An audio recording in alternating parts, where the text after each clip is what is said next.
Ошентип Алокенин журту баары кыйрап Манас жеңип алды. Манас 96 миңди төбөсү да, бели да, дели да Манас болду. Камоодо турган бул журт кандуу болду.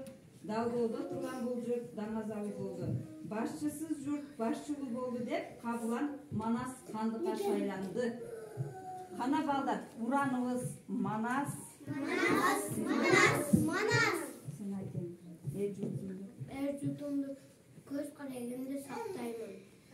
Salam беребиз. Баары салам беребиз. Манас